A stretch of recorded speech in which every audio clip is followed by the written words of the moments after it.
En el fondo del océano Atlántico yace un acorazado alemán que con solo mencionar su nombre ya infundía terror en los primeros días de la Segunda Guerra Mundial.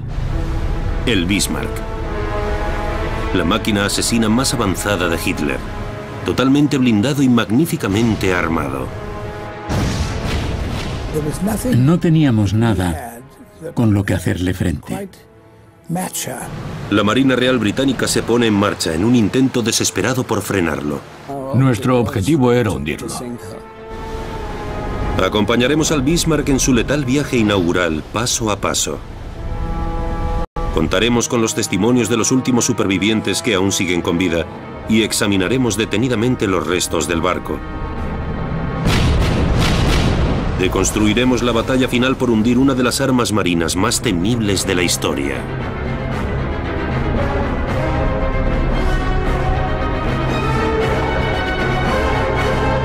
¿Quién hundió al Bismarck? 19 de mayo de 1941. El Bismarck, el inmenso acorazado nazi, zarpa de Alemania. Le acompaña el crucero de batalla Prinz Eugen. Su misión secreta, cuyo nombre en clave era Operación Rhin, es adentrarse con sigilo en el Océano Atlántico y sembrar el caos entre las embarcaciones británicas y aliadas. Bajo el mando del almirante Gunther Lütjens y el capitán Ernst Lindermann, la tripulación del Bismarck, compuesta por más de 2000 marineros alemanes, inicia el viaje inaugural de este superbarco de última generación.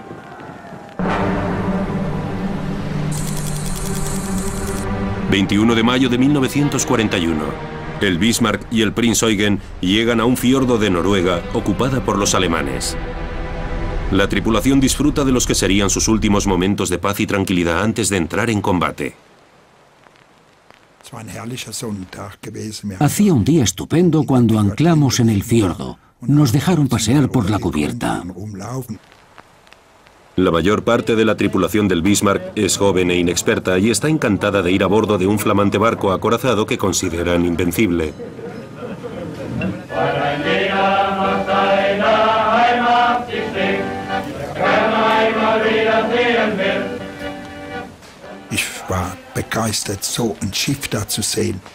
Yo estaba emocionado. Todo el mundo pensaba, este barco no se hundirá jamás, es grandioso y está armado hasta los dientes. El Bismarck es la representación de las intenciones de Hitler de dominar el mar abierto. El Bismarck aunaba toda la tecnología naval alemana de la época. Era el acorazado de mayor tamaño, el más poderoso y además uno de los más rápidos de aquel entonces. Pesa más de 53.000 toneladas y mide 251 metros de eslora. Pese a su tamaño descomunal y a su fuerte blindaje, es capaz de navegar a unos 56 kilómetros por hora. Y por si fuera poco, el Bismarck está repleto de artillería muy potente. Cada uno de sus enormes cañones de 38 centímetros de diámetro podría lanzar un vehículo pequeño a 35 kilómetros. El fuego combinado del Bismarck, con sus 8 cañones de 38 centímetros de diámetro disparando a la vez, podía lanzar un total de casi 7.000 kilos de acero contra su enemigo.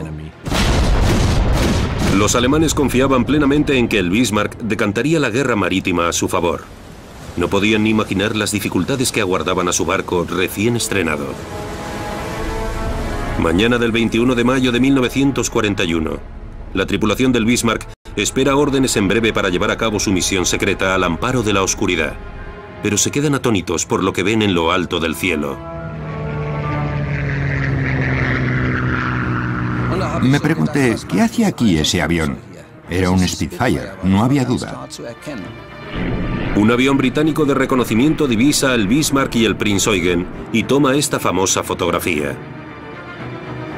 El plan germano de mantener en secreto la misión del Bismarck se viene abajo. Los británicos saben que el peligro es inminente y que el Bismarck supone una gran amenaza. En la Marina Real Británica sabíamos que era un barco que teníamos que destruir, acorralarlo primero, atacarlo y hundirlo. Entre 1900 y 1941, el único enemigo que le queda a Alemania es Gran Bretaña. Pese a los estragos causados por los bombardeos germanos, el país no baja los brazos. La Marina Real controla los mares, pero el Bismarck supone un gran desafío incluso para sus mejores barcos. Los británicos tienen que encontrarlo y eliminarlo. En la noche del 21 de mayo de 1941, los barcos alemanes, pese a haber sido avistados por los británicos, zarpan de Noruega para llevar a cabo la Operación Rin. Antes de partir, el Prinz Eugen llena los depósitos de combustible. El Bismarck no lo hace.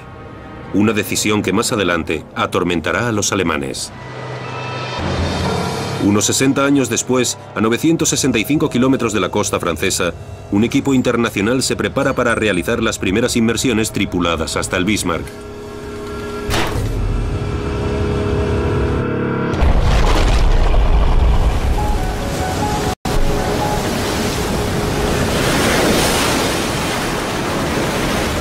A bordo de la nave de investigación van dos veteranos alemanes del Bismarck, que hoy regresan a uno de los momentos más traumáticos de sus vidas.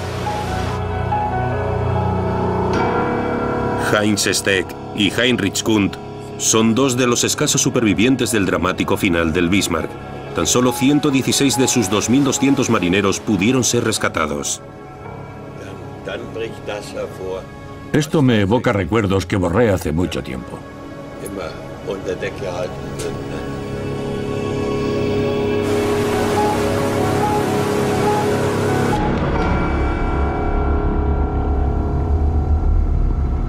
Los sumergibles tocan fondo a unos 4.800 metros.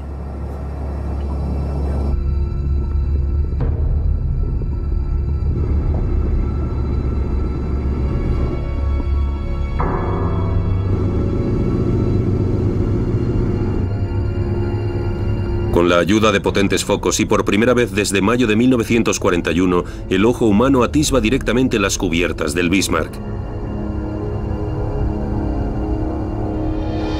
Los sumergibles van a explorar los restos del descomunal naufragio de proa a popa durante 12 horas, hasta que la falta de oxígeno y los niveles de combustible los obliguen a retirarse.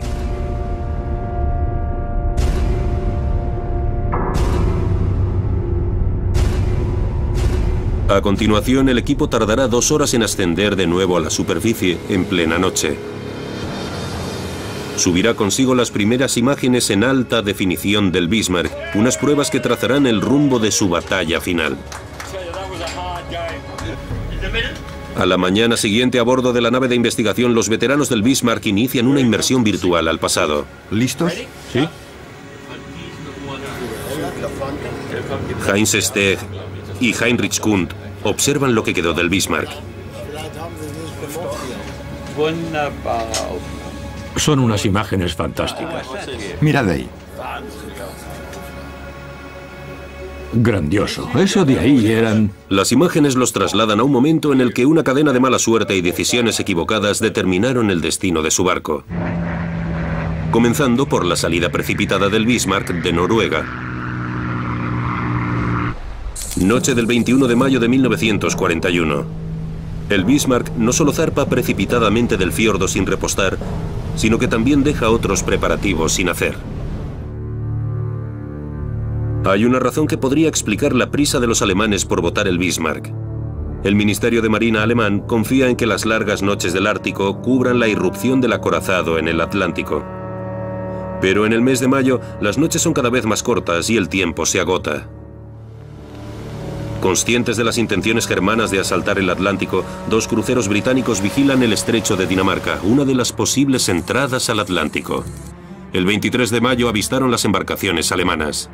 Cuando el Bismarck se topó con los cruceros pesados Suffolk y Norfolk en el estrecho de Dinamarca, disparó rápidamente sus cañones de mayor calibre contra ambas naves, lo cual dejó inhabilitada su antena de radar principal. Por primera vez en su viaje inaugural, el poderoso acorazado tronó, pero solo se hizo daño a sí mismo. La antena de radar delantera del Bismarck, instalada a toda prisa, no resiste la sacudida de su potente armamento.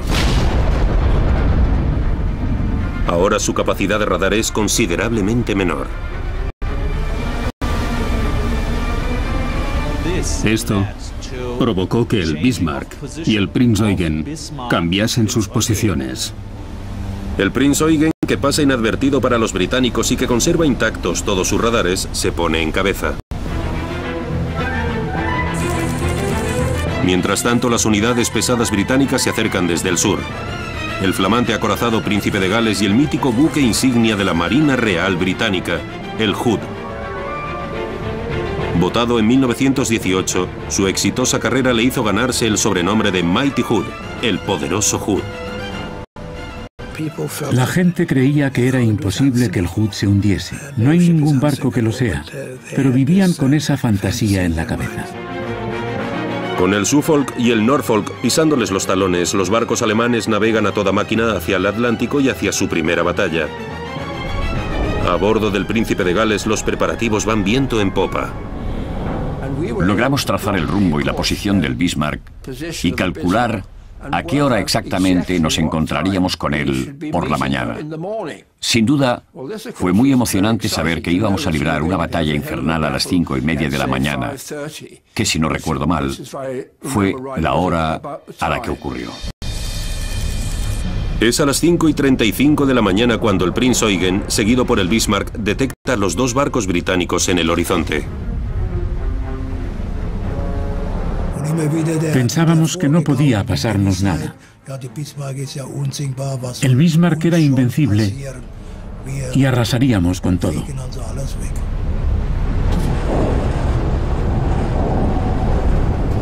El Bismarck y el Mighty Hood, dos buques insignia enemigos frente a frente. Está a punto de comenzar un duelo de gigantes. Solo uno sobrevivirá. 24 de mayo de 1941. El crucero de batalla Hood y el acorazado Príncipe de Gales toman posiciones en el extremo oeste del estrecho de Dinamarca, listos para abalanzarse sobre el Bismarck y el Prinz Eugen. La distancia entre los adversarios es cada vez menor.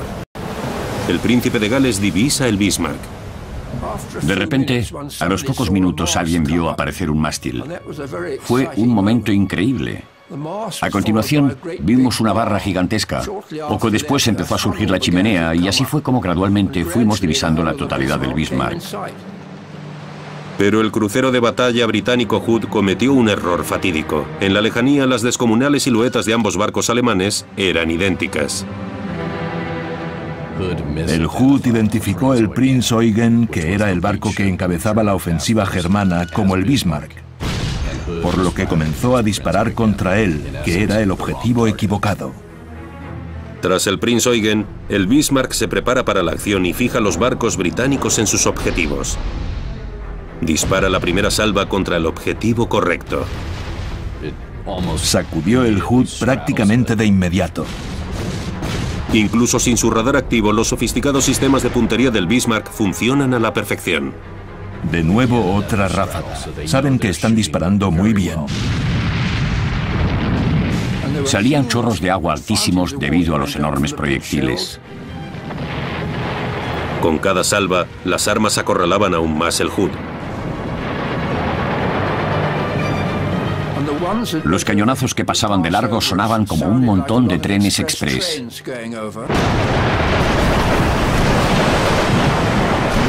En el puente de mando del Hood, el almirante Holland decide virar hacia el Bismarck a toda velocidad.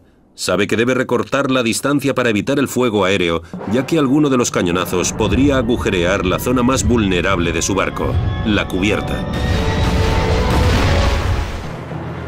El Bismarck también cambia el rumbo para obtener una posición óptima de disparo y permitir que sus torretas de proa y popa, todo su potencial, puedan disparar contra el Hood. Si querías dar 3 veces en el blanco, tenías que disparar alrededor de 100 proyectiles. Los acorazados y los cruceros de combate tienen los costados muy bien blindados, pero el Hood es especialmente vulnerable, ya que el blindaje de debajo de la cubierta es muy endeble.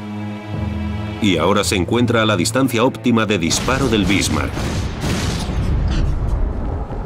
En el puente de mando del Hood, el almirante Holland intenta reducir la distancia entre su barco y el Bismarck lo más rápido posible, porque sabe que su barco es muy vulnerable al fuego aéreo. El Bismarck vuelve a la carga. Uno de sus proyectiles atraviesa el fino blindaje que cubre la recámara, el almacén de bombas altamente explosivas de 38 centímetros del Hood. Y el barco, el Hood, saltó por los aires como si fueran fuegos artificiales.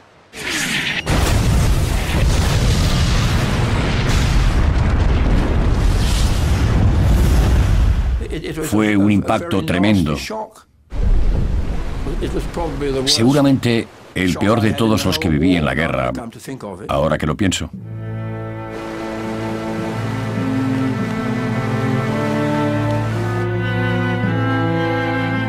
En un duelo que apenas duró 8 minutos, la tripulación de más de 1.400 hombres del Hood desapareció al instante. Solo 3 sobrevivieron. Esto nos convenció aún más a todos los que estábamos en la Marina Real que, pasara lo que pasara, debíamos intentar, al menos, arrinconar el Bismarck. Es una gran victoria para los alemanes. Pero durante la batalla, el príncipe de Gales asesta un golpe que cambiará el destino del Bismarck. Un proyectil de 35 centímetros procedente de sus cañones principales destroza completamente la proa del Bismarck. Rompe un depósito de combustible y el agua empieza a entrar en él. La bomba cae cerca de la cubierta del Bismarck y abre un agujero enorme cerca de la línea de flotación en el lado opuesto. La tripulación del Bismarck se da cuenta de los daños ocasionados y los alemanes comprenden las graves consecuencias que pueden acarrear. Cerca de 1.000 toneladas de combustible quedaron inservibles, lo cual privó al Bismarck del valioso combustible que necesitaba para su misión. Combustible para completar su misión de largo alcance en el Atlántico, unos depósitos que podría haber llenado en Noruega cuando aún se encontraba en aguas controladas por los alemanes, una decisión que ahora resulta primordial. Con su velocidad reducida, podía seguir disparando, pero ya no podía huir. Los daños son graves. El Bismarck sigue perdiendo combustible y no puede navegar a toda máquina. El almirante Lutyens pone rumbo al puerto francés más próximo ocupado por los alemanes con tal de reparar los daños. El Prinz Eugen, con nuevas órdenes, continúa por su cuenta. Después de solo 6 días en el mar, la Operación Rhin, la primera misión del Bismarck de atacar a los barcos aliados, se cancela. La carta ganadora de Hitler, el Bismarck, ha saboreado su primera batalla, su primer triunfo, y también el dolor de sus primeras heridas. El mito de su invulnerabilidad se desvanece.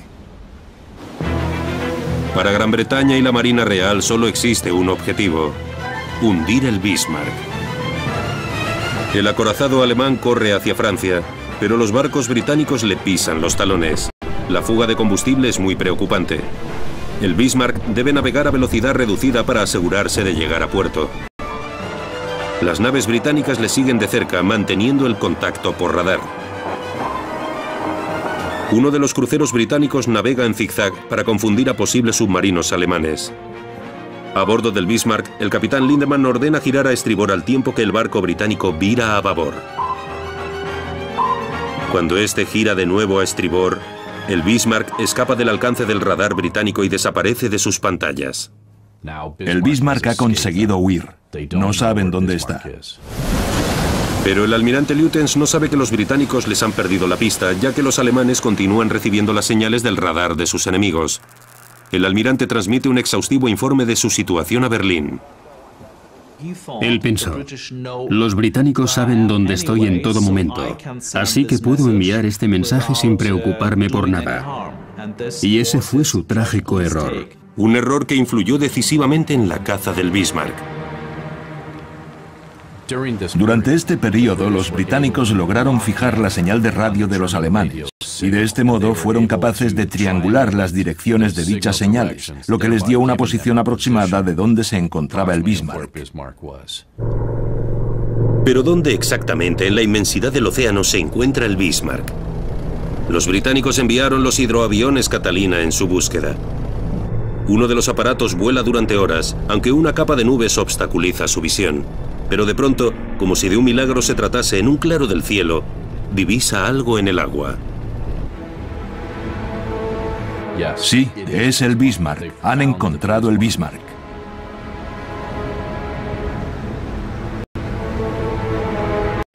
Los británicos han localizado el Bismarck, pero aún no lo han detenido. Ahora la Marina Real Británica aúna todas sus fuerzas con tal de arrinconarlo y hundirlo. Pero el Bismarck se encuentra ya prácticamente en aguas seguras, casi al amparo de las fuerzas aéreas germanas. Lo tenía todo a favor para llegar a Francia sano y salvo. La única opción que tenían los británicos de parar al Bismarck era mediante un ataque aéreo. Solamente un barco, el portaaviones Ark Royal, puede detenerlo. Los pilotos más experimentados preparan sus aviones Swordfish lanzatorpedos para una misión muy arriesgada, pero las condiciones climatológicas son nefastas y el Bismarck está bajo mínimos de combustible. Llevaba mi anillo de casado debajo del guante y reconozco que cuando estaba en la cubierta del portaaviones, justo antes de despegar, pensé, espero salir vivo de esta. Una vez en el aire no hay tiempo para las emociones. Los pilotos luchan contra los elementos y centran su objetivo en una única misión: hundir el Bismarck. A unos 2.500 metros de altitud, giramos hacia el barco y comenzamos la ofensiva. Los Swordfish son robustos pero lentos. Eran de una tecnología obsoleta.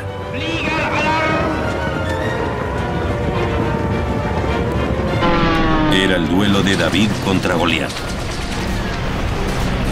Venían directamente hacia nosotros, listos para desafiar la muerte. Sencillamente disparamos con todas nuestras armas.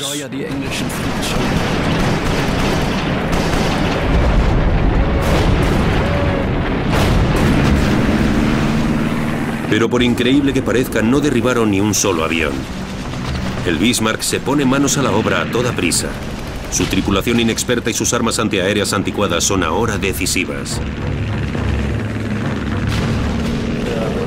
Los cañones de las armas pesadas AA, las armas antiaéreas de 10,5 centímetros, no podían bajarse lo suficiente como para disparar a los aviones, que volaban lentos y a poca altura. La tripulación no tiene experiencia. No nos habían entrenado para disparar contra aviones que venían hacia nosotros. Otto Honch dirigía un arma antiaérea de 3,7 centímetros instalada sobre un cañón mucho mayor. Yo controlaba el de 3,7, pero cuando disparaba el de 10,5 que tenía debajo, se producía un destello de luz tan grande que perdía de vista mi objetivo. El Bismarck es un gigante que arremete cegado por la furia. También disparaba con su armamento principal y las columnas de agua se levantaban justo delante de nosotros. Si nos hubiese alcanzado alguna de ellas, nos habría desintegrado. Los pilotos de los Swordfish descargaron su carga letal. Calculo que estaba a unos 80 metros cuando solté mi torpedo. Mi observador, que miró por un lado mientras nos alejábamos del barco, vio cómo mi torpedo corría por el agua, porque dejaba una estela tras él. Uno de los torpedos, tal vez el de Pattison, impacta en el punto más débil que tiene el Bismarck por debajo de la línea de flotación. El punto que podía dejar en fuera de juego al Bismarck y hacerlo vulnerable. El timón, su talón de Aquiles. Creo que fue una cuestión de suerte que le diésemos justo ahí.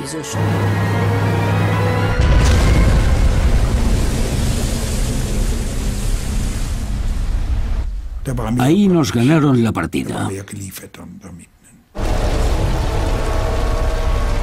El sueño nazi de dominar el Atlántico se desvanece.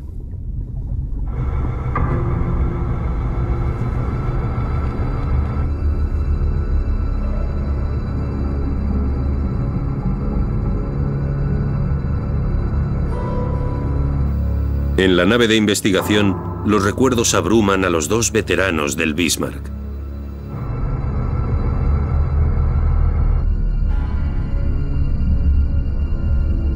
Gracias a las imágenes submarinas, ambos viajan por unas cubiertas que conocían perfectamente y reviven los momentos en los que supieron que el Bismarck estaba en peligro. El gigante está malherido. Para el Bismarck, la carrera por llegar a puerto ha finalizado. Uno de los timones ha sufrido un impacto en un ángulo. Los vientos huracanados impiden girar al Bismarck y lo empujan hacia el nor-noroeste.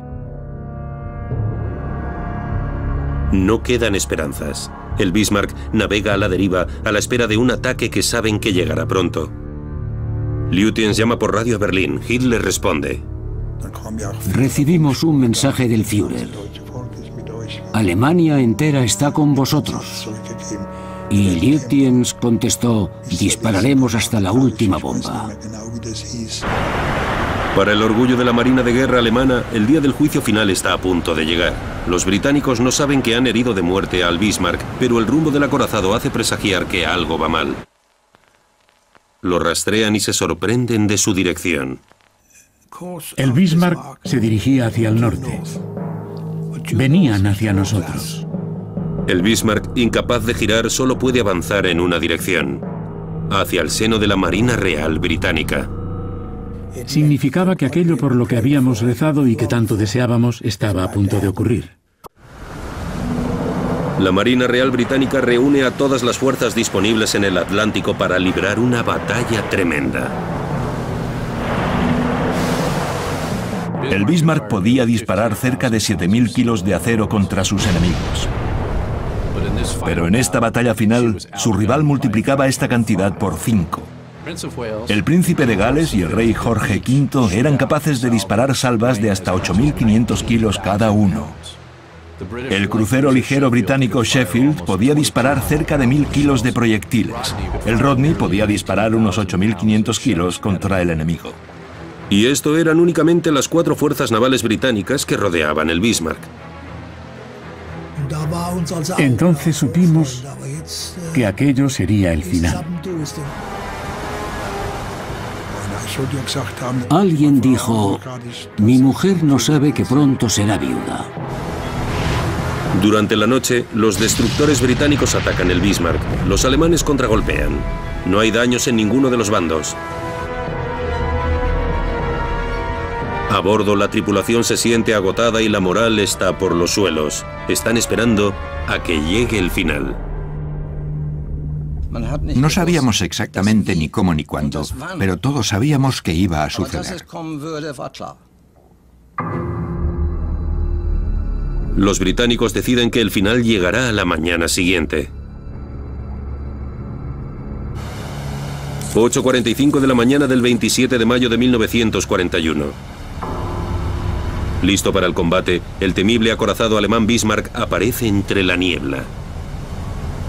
No sabría decir de qué color era, pero a mí me pareció negro y por tanto muy siniestro y terrorífico. El mito del poder del Bismarck está a punto de hacerse añicos. 8:47 de la mañana. El Rodney abre fuego. Inmediatamente después, el Bismarck contraataca. Pero el gran acorazado se mueve muy lentamente. Al ser incapaz de maniobrar, se convierte en presa fácil. El primer proyectil impacta en el Bismarck a las 8:59, 12 minutos después de comenzar la batalla. Envuelve en llamas la cubierta de proa e inutiliza las 2 torretas delanteras. Enseguida empezaron a recibir impactos consecutivos. Un proyectil procedente del Norfolk sacude la estación de control de tiro de la cofa. El impacto se produjo nada más empezar la batalla. Y por eso el control de disparo del Bismarck dejó de funcionar a las primeras de cambio. Fue entonces cuando recurrieron al control dirigido, que tampoco duró mucho tiempo. Aquello fue el fin del Bismarck porque después de eso solo podía disparar con las torretas grandes mediante el control local, que es mucho menos efectivo si lo comparamos con el control dirigido. Los cañones traseros principales del Bismarck utilizan su propio localizador de rangos para apuntar. Disparan a discreción, pero no son efectivos. Los proyectiles continúan arrasando el Bismarck. A más de 4.700 metros bajo la superficie, el acero rasgado y retorcido demuestra los daños infligidos. Las estaciones de control de tiro fueron totalmente arrancadas del barco.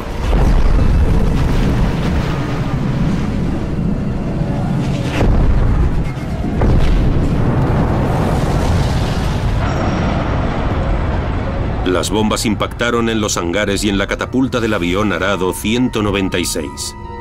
La catapulta jamás lanzó un solo avión. Los hangares siguen ahí, pero los aviones ardieron en el infierno que consumió al Bismarck.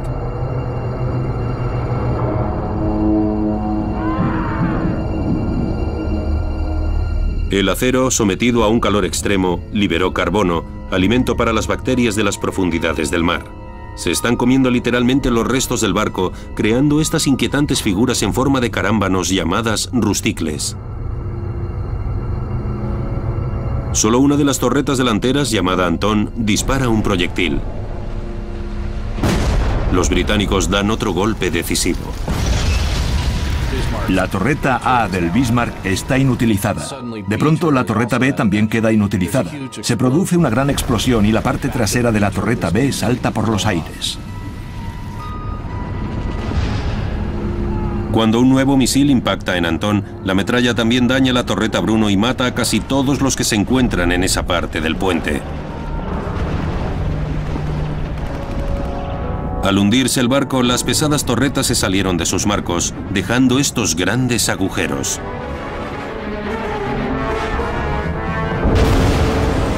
A las 9:12, tras 25 minutos de batalla, las bombas destruyen el puente y matan a la tripulación.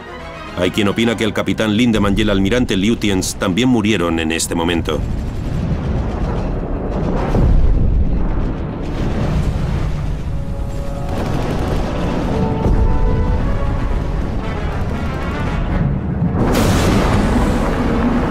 Ya sin sus directores principales, los equipos de artillería del Bismarck logran disparar varias salvas con el control local.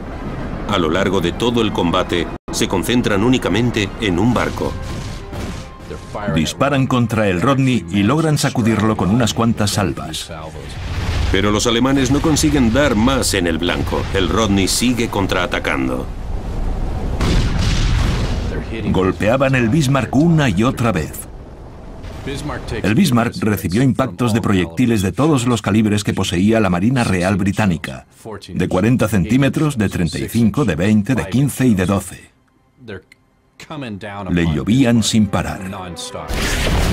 El otrora orgulloso Bismarck se convierte en un matadero infernal. Los cañones antiaéreos quedan reducidos a escombros.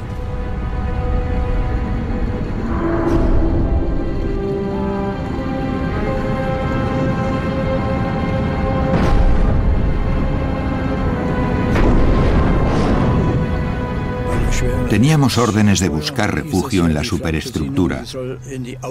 Me daba la impresión de que no estaba a salvo. Me escondí detrás de la torreta Dora, justo por donde normalmente salían los casquillos vacíos. Así es como comprendí que la torreta había quedado inutilizada.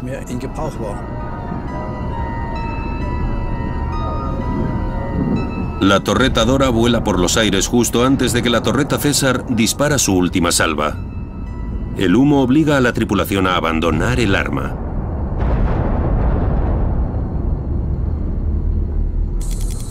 (9:31 de la mañana del 27 de mayo de 1941. Tras menos de 45 minutos, todo el armamento principal del Bismarck se queda en silencio. Pero los británicos continúan disparando. Su objetivo, hundir el Bismarck. Desde la distancia, los británicos ven cómo algunas piezas del Bismarck saltan por los aires tras cada impacto. Explosiones, fuego, es horrible. La metralla de acero volaba en todas direcciones. Los proyectiles alcanzan el mástil principal, que cae sobre la cubierta del barco y después se precipita por la borda. Una de las grúas también sufre un cañonazo y cae sobre la superestructura.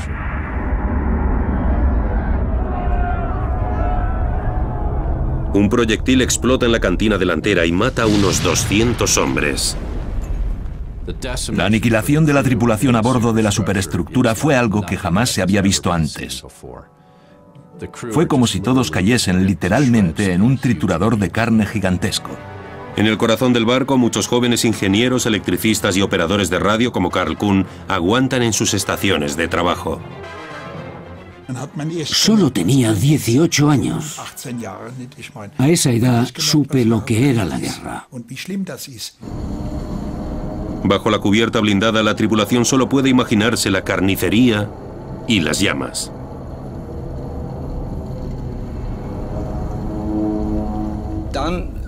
Poco a poco comprendimos que cada vez disparábamos menos y que cada vez recibíamos más impactos. Lo sientes, lo oyes, así de sencillo, pero no sabíamos qué ocurriría a continuación. Cuando los cañones del Bismarck se silenciaron, la Marina Real fue acercándose a su objetivo.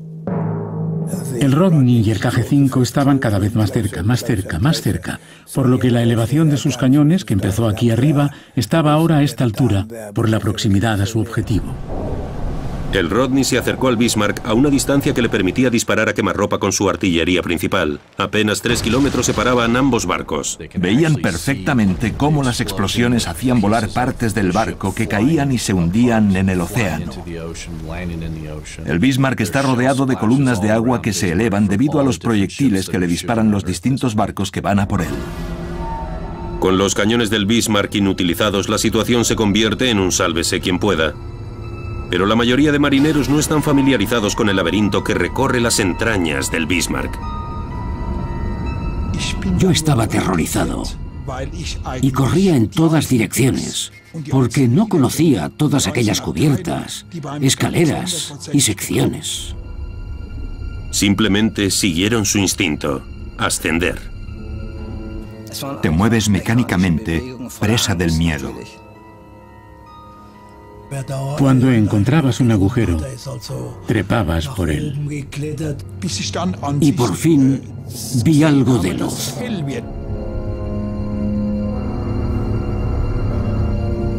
Cuando llegan a la cubierta superior, se quedan atónitos. Era un amasijo de acero. Todo estaba destruido. No quedaba nada intacto. Era dantesco.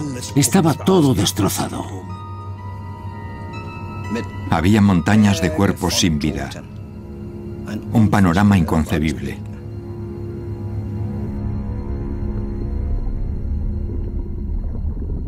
Y las bombas británicas seguían explotando. Lo único que podías hacer mientras los británicos seguían disparando era esconderte tras las torretas de cañones de 38 centímetros e intentar salvar la vida. Fue un infierno que no puede describirse con palabras.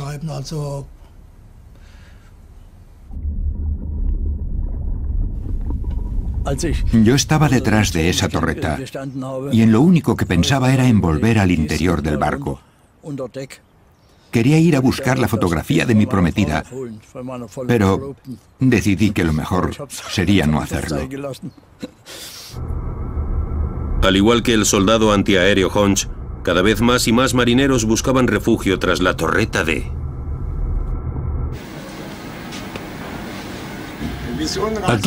Aquí. Por aquí fue por donde salí.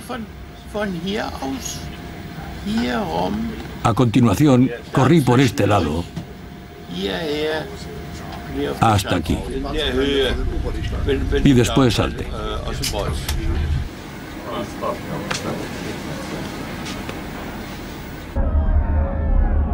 Los británicos vieron cómo los marineros saltaban a las gélidas aguas. Miramos fijamente y vimos una pequeña hilera de hombres. Esa fue la primera vez que vimos al enemigo en persona. Era una pequeña hilera de hombres que salían de la superestructura y corrían por el lado del barco hasta el alcázar. Eran como lemmings que saltaban al mar para escapar del infierno que ardía a bordo. Herido de muerte, el casco vuelca hacia un lado por las olas, pero no se hunde. Lo más irónico de todo esto es que esa era la fuerza del Bismarck. El Bismarck fue diseñado para resistir este tipo de batallas, y pese a que la superestructura, los cañones y más partes estaban destrozadas y habían saltado por los aires y por la borda, el casco del barco no había perdido su fuerza. Pese a su situación desesperada, los alemanes no iban a rendirse. Ningún marinero alemán quiere ver su barco en manos del enemigo. Pero después de todo este tiempo hay una pregunta que sigue abierta. ¿Fueron los británicos los que barrenaron el Bismarck o fueron los alemanes? Barrenar el barco, lo único que hizo fue precipitar su hundimiento. Cuando se hundió ya era un barco indefenso, por lo que no importa si, en efecto, fue barrenado o hundido por un torpedo británico. El casco está prácticamente intacto, pero como vemos aquí, las señales de que barrenaron el barco son evidentes. El metal retorcido de una entrada de refrigeración de agua se abrió por debajo de la línea de flotación. Evidentemente, los británicos no quieren reconocerlo porque prefieren pensar que lo hicieron todo ellos solos. Pero lo cierto es que no fue así. Gran parte de la tripulación del interior del casco jamás habría abandonado sus estaciones de trabajo de no haber sido por la orden de barrenar y abandonar el barco. Justo cuando el barco estaba a punto de volcar, hinché mi chaleco salvavidas y salté al agua. El agua está congelada a apenas 10 grados y llena de combustible. La superficie está cubierta de trozos del barco y cadáveres. Y entonces el Bismarck se da la vuelta. Es como si lo estuviera viendo ahora mismo. Se hundió así, en vertical por la proa. Tardó unos 5 minutos.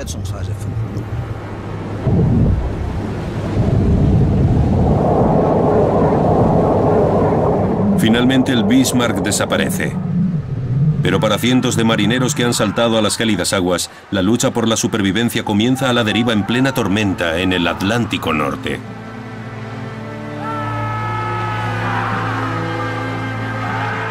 Lo único que quería era volver a ver a mi madre y a la novia que tenía entonces. No importaban el cómo ni el por qué. Simplemente quería hacerlo. Siguiendo la tradición naval, el crucero británico Dorsetshire recoge a los marineros alemanes. Al verse tan cerca del rescate, muchos cometen un error fatal. Nadaban hacia el barco. Las olas los empujaban hacia atrás y a continuación los empotraban de cabeza contra el casco. La fuerte marejada arrojó a algunos marineros contra el costado del barco, de cabeza. Quedaban inconscientes y acababan ahogándose.